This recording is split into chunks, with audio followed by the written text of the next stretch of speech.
പ്രാദേശിക തലത്തിൽ ഉയർന്ന എതിർപ്പുകൾ മറികടന്നാണ് സിറ്റിംഗ് എം പി ഇന്നസെന്റ് ചാലക്കുടിയിൽ വീണ്ടും ജനവിധി തേടുന്നത്.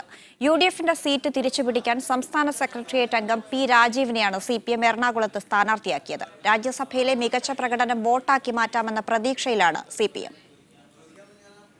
പ്രതീക്ഷിച്ചതുപോലെ തന്നെയായിരുന്നു ഇരുമണ്ഡലങ്ങളിലെയും സ്ഥാനാർത്ഥി പ്രഖ്യാപനം.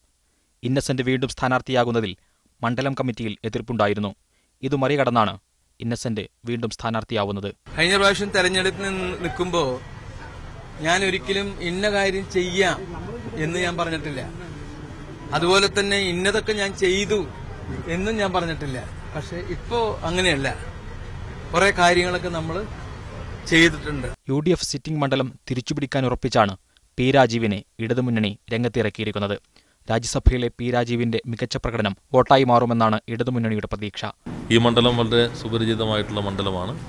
ഈ നാട്ടിലെ ജനങ്ങളുമായിട്ടുള്ള ദീർഘമായിട്ടുള്ള ബന്ധം പല തലങ്ങളിലുള്ള ചുമതലകൾ നിർവഹിച്ച ഘട്ടത്തിലുണ്ടായിട്ടുണ്ട്.